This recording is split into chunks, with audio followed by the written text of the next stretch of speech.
Thermochem unit, here's a good review that you can go over, whether it's before a unit test or before a final. This review is available on my website if you want to print it off and try it before you take a look at this video. So the first part is understanding the key concepts, and you definitely probably started talking about enthalpy, and enthalpy is heat being released or absorbed to the environment. Absorbed. Now, this is a very basic definition, and it's really one of the big ideas, and you definitely can go way more into this, but that is the big idea, heat being released or absorbed. Now, it goes a little bit further when we start talking about endo and exothermic. If it's an exothermic reaction, heat is being released. If it is an endothermic reaction, heat is being absorbed. So I like to use the example of like fire and ice, right? If you have a combustion reaction, heat is being released to the environment. If you had an ice cube, right, you have heat going into your ice, and that would make your environment colder. So heat is being absorbed by the ice and your environment is being cooled. So that's why your combustion is hot to touch and ice would be cool to touch. Now, when we're looking at properties between exo and endo, if you have delta H outside of the reaction, in an exothermic reaction, it's going to be negative. In an endo, it's going to be positive. When we're talking about heat flow, if it's exothermic, heat flows out, it's released to the environment. If we're talking about endothermic, heat is absorbed to the reaction and your environment gets colder. When you're looking at your reactants and products and we're talking about energy, we can do a quick energy diagram. So if it's exothermic and we have our quick little drop of energy, we would see that reactants have more energy than the products. Now, because it's comparing products to reactants, we'd say it has less. If we're looking at endo, so your reaction goes the other way, right? We have that increase in our reactants to products, then we can say your products have more potential energy than the reactants. Now, when we're looking at feels, if it's exo, it's going to be hot. If it's endo, it's going to be cold. Moving on to some multiple choice questions. The first one, which is true about exothermic. The first one, heat being absorbed, that's endo. Delta H positive, that's endo. Products having a lower energy than the reactants. So again, quick energy diagram. Reactants would be first, products, it is lower. So it looks like our answer is C. Double check D, surroundings become colder. That is endo. The next one, which process is endothermic? So this one threw me off a little bit because water freezing, at first I wanted to say it's endo, but because your phase change is going from a liquid to a solid, it's following under exo. So the one that's going to work the best here is ice melting. And again, we can talk about this in a little bit more detail, but I think when we're looking at your phase change going from the solid, right, energy is going in, and then it's becoming a liquid, right, because this would start to melt, that is really defining our endothermic reaction. The other ones would definitely be showing our exo. The next one, number 3, because you have a negative delta H, we know it's going to be exothermic. And number 4, which has the highest potential energy, sorry about that. Going through, again, we can do quick energy diagrams. If we're looking at exo, it would go this way. It's the same products. That would not be true because that would be lower. The next one, reactants in the exothermic, that could work. C, products and reactants have equal. That would not be true. Cannot be determined. That won't be true because we should know if it's endo or exo. So the best answer here is B. Reactants have the highest potential energy compared to products. Number 5, which statement is correct? Heat is a reactant in an exothermic reaction.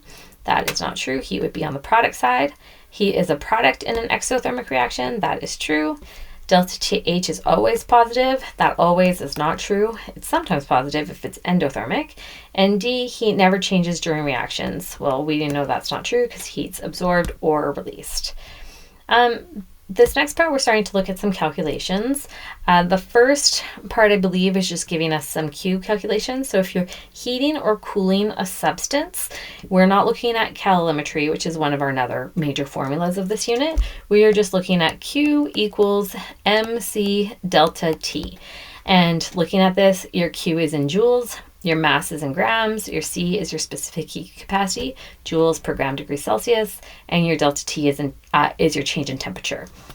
So if we're looking at the heat required to warm 250 grams of water from 18 degrees to 62 degrees, this is just a simple Q question where you're filling in that information. So we have the mass, you know the specific heat capacity of water. If by chance you don't have this memorized, it's going to be in your data booklet. And then you know the change of temperature. So 62 minus 18, and this is degrees Celsius. Plug that all into your calculator and you'll get a fairly big number because your number would be in joules. But if you take this number and divide it by 1,000 and look at your sig digs, you can put 46.1 kilojoules. Our next one, same idea, just having a piece of aluminum being cooled. If again you don't have this value, you'd either be in your data booklet or it has to be given to you if you are taking the diploma. So in this one, it's another Q question, directly plugging in those values times that specific heat capacity times your temperature change. So 30 degrees minus 95 degrees. Plug that on in. Once again, you'll get a fairly big value, but just go ahead and divide it by 1,000 and round to your 3 sig digs, and you should get negative 24.9 kilojoules. If you did keep it in joules, you'd have to turn it into scientific notation to make sure you're following significant digits. Again, sorry, let's look at this next one. How much will the temperature of 600 grams of water increase if 15,000 joules of heat is added? So in this case, we want the temperature change. So using your formula Q equals MC delta T, we are solving for delta T. You have your Q, you have your M, and we have our C. So we can go ahead and plug these values in. Your 15,000 joules will equal 600 grams times your specific heat capacity of water times your temperature change. So because we want to solve for delta T, we can divide both sides by your mass and your specific heat capacity. So we could go ahead and bring that over there by dividing, and your change of temperature will be 5.967 degrees Celsius. Now this very last one, we're also looking for temperature, but we're looking for the final temperature. So if you write out Q equals MC, and instead of delta T is T final minus T initial, right? The change in temperature. So we want the final temperature. So we're going to set it up similar to the last question. Get your joules by itself. Fill in your grams, fill in your specific heat capacity, which is given to you, and then fill in your initial temperature, which is 21 degrees. Now, with this part, the first step is like question 3. You're going to divide, keep in brackets, your mass and the specific heat capacity by both sides. So we'll go ahead and do that. Once you divide it by both sides, so divide this on over, then whatever number you get, and I don't have this right now in my calculator because I just did it all at once, whatever number you get will equal T final minus 21 degrees. So your last step is to add 21 to both sides. So whatever value you got from dividing, add 21 to it, and you'll find out that your T final is 96.8 degrees Celsius. And now remember, you can always go ahead and plug it back in and double check that everything equals Q to make sure you're doing it correctly. Now this next part is kind of some easier questions for calorimetry.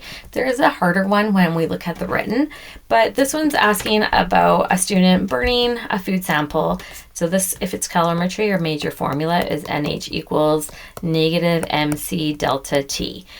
But then it's saying about the food being burned, we got the temperature of water, we have that change, and it's asking heat released. So what we do want to also remember is that delta H equals NH. So this together would equal your heat released. So it's just another way of seeing that formula. And we know we're using that because it's not asking you about moles. So we can just pretty much treat it like a Q question, but call it delta H, and fill in your values. Negative 250.0 grams times 4.19 joules per grams degrees Celsius times your temperature change. So 46.5 minus 22.0. Plug that on in, and you do get one big number in joules. So go ahead and divide it by 1,000 and keep 3 sig digs. You get 25.7 kilojoules. The next one is similar. So this one we have a piece of metal, and we have its starting temperature. Then we have the information about the calorimeter, and then you get the final temperature of the system. So this is a question because heat gained by a system or lost has to equal the heat gained or lost by another system. We don't actually have to say this is exactly calorimetry. You can set this up as Q equals negative Q and then expand out Q. So MC delta T of this side, which we can say is the metal, will equal negative MC delta T of the water. So in this one, we have all the information we need about the water, and we have enough information of the metal to find the C value on the left-hand side. Now, this is definitely one of those trickier questions that do come up. So you do want to remember this connection, because then this question's not as hard. So we can go ahead and start to fill in some information. 75.0 grams times your C value of the metal times the final temperature, so 28.0 minus 180 degrees Celsius, will equal the negative mass of the water, 150 grams, times the specific heat capacity, joules per grams degrees Celsius, times your final temperature of the system, minus the initial temperature of the water. So the right-hand side is just a number. Plug that into your calculator.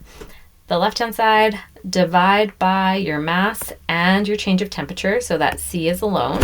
And if you do that correctly, you should see that C equals 0.441 joules per gram degrees Celsius. Okay, now this next one, looking at molar enthalpy. This is when you're using your formula, NH equals delta H. Now, these questions that we're not given the balanced chemical equation. If we are, then we can use that value for H. In this one, because it's telling us, we can just figure it out from there. So it tells you the combustion of methane releases 890 kilojoules per mole. So this value that they're giving you is based on the moles you have. That's your H within the system. When it's asking how much energy is released, that's what this delta H is, released or absorbed to the environment. So now we have the amount in moles. So this would be 3.50 moles times the 890 kilojoules per mole. And that will equal heat released. So here, moles are going to cancel. And also because it's heat released, this value is actually negative. And then your value will be in kilojoules. So I'm getting 3,115 kilojoules. To follow sig digs, I will have to turn this into scientific notation. 3.12 times 10 to the power 3 kilojoules. And that would be your final answer. The next one, instead of figuring out heat released, it's given to us and it's asked how many moles of methane. So we're still using the same question. We're going to have to still use that value, 890 kilojoules per mole. So when I'm looking at this one, I have N times 890 kilojoules per mole, and that's going to equal, this is again negative 520 kilojoules, because that's our heat released. So we can go ahead and isolate N by dividing the negative 890 to the other side, and you'll find out your N value is 0.584 moles. And then this last one, again, similar question to the first one. We have the molar enthalpy of neutralization. We want the heat released, 1.75 moles of water forms. So this is just going to be 0.75 moles times negative 57.1 kilojoule per mole. And that will equal negative 43 kilojoules. And then we're done. We do have Hess's Law, and this one is Hess's long, but you can also use Hess's Law short in some questions, which this sheet is not showing. So I do have a video on that. If you take a look at my website, you can take a look at Hess's Law short. But for Hess's Law long, what we want to recognize is that we have two reactions, and then you have your target equation, and then we want delta H. So in this reaction, what I like to do is just arrange in the first way. So what we see in reaction 1, we see carbon where we need it, oxygen where we need it, and then CO2. So we're not actually going to change anything from this first reaction.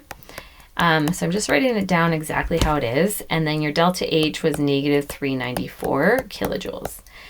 In reaction 2, we notice that your carbon monoxide is in the wrong spot. We need it as a reactant. So we want to flip that reaction. So I'm going to do that first. So we have 2 CO2 to give you 2 CO plus O2. So if I flip it, I have to change my sign to positive 566 kilojoules. The other thing I want to recognize here, though, is that in my target, I only have 1 mole of carbon monoxide. So to show that in my manipulated, I'm going to divide my second equation by 2. So divide by 2, divide by 2, divide by 2, which also means your enthalpy is divided by 2. So now I'll see that from my manipulated equations, my CO2 cancels. I'll also see that half of my oxygen would cancel out with half of one of the holes here. So I'm left with my target, and now I can just add my enthalpies together, and I get negative 111 kilojoules as my delta H. So just a quick manipulation, and obviously Hess's Law long can be more complicated than that, but the concept is still the same. See where you need it, see how many moles you need, and then divide or add accordingly. This next part is some of the theory behind some potential energy diagrams. So with this one, it's asking you to draw an exothermic and label. So if I were to label my exothermic, we know that the energy, there is a drop from your reactants to your products. So reactants would be here, products would be here, and this is our potential energy diagram over time. Then if we have activation energy, if we put that energy in to make this reaction happen, this line can go away. It doesn't want to go away yet, so we'll do that. And then when it's asking about activation energy complex, I'm guessing it means like when we have a catalyst, that's just going to lower your activation energy. So it would be like going this way, making it a bit smaller. But notice your delta H value, the distance between your reactants and your products, do not change. If it's endothermic, we have that reaction going essentially the other way. Reactants are here, products are here. And then you have your potential energy, you have time. And then same idea, you have to put energy into the system for this to happen. So we have more energy than what we would see. And if you did have a catalyst present, it again would just lower that activation energy, but your delta H still will not change, right? The distance will still be from your reactants to your products.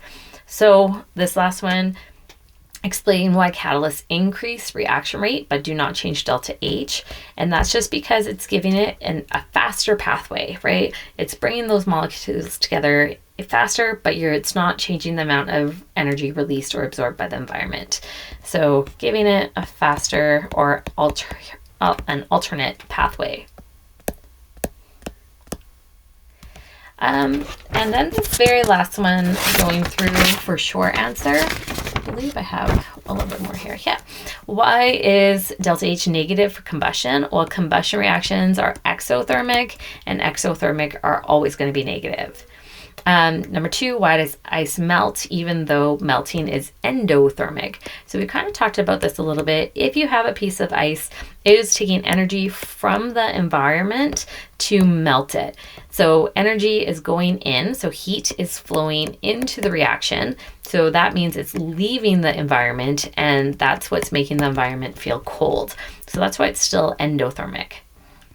And number 3, explain why bonds breaking require energy. So this question comes up quite a bit.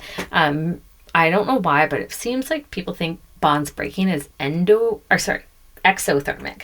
But I always give the analogy of, think of just like a pencil or a stick or anything like that.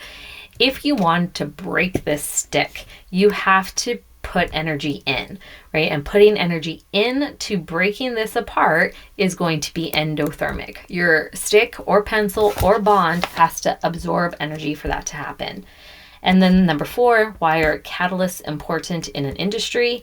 Well, if you can get that reaction to happen faster, I'm sure you can save money, could be safer. There's many reasons we can think of here. And then this last one is a student burns 1.25 grams of ethanol beneath 500 grams of water, and it rises the temperature from 19.5 to 32.8.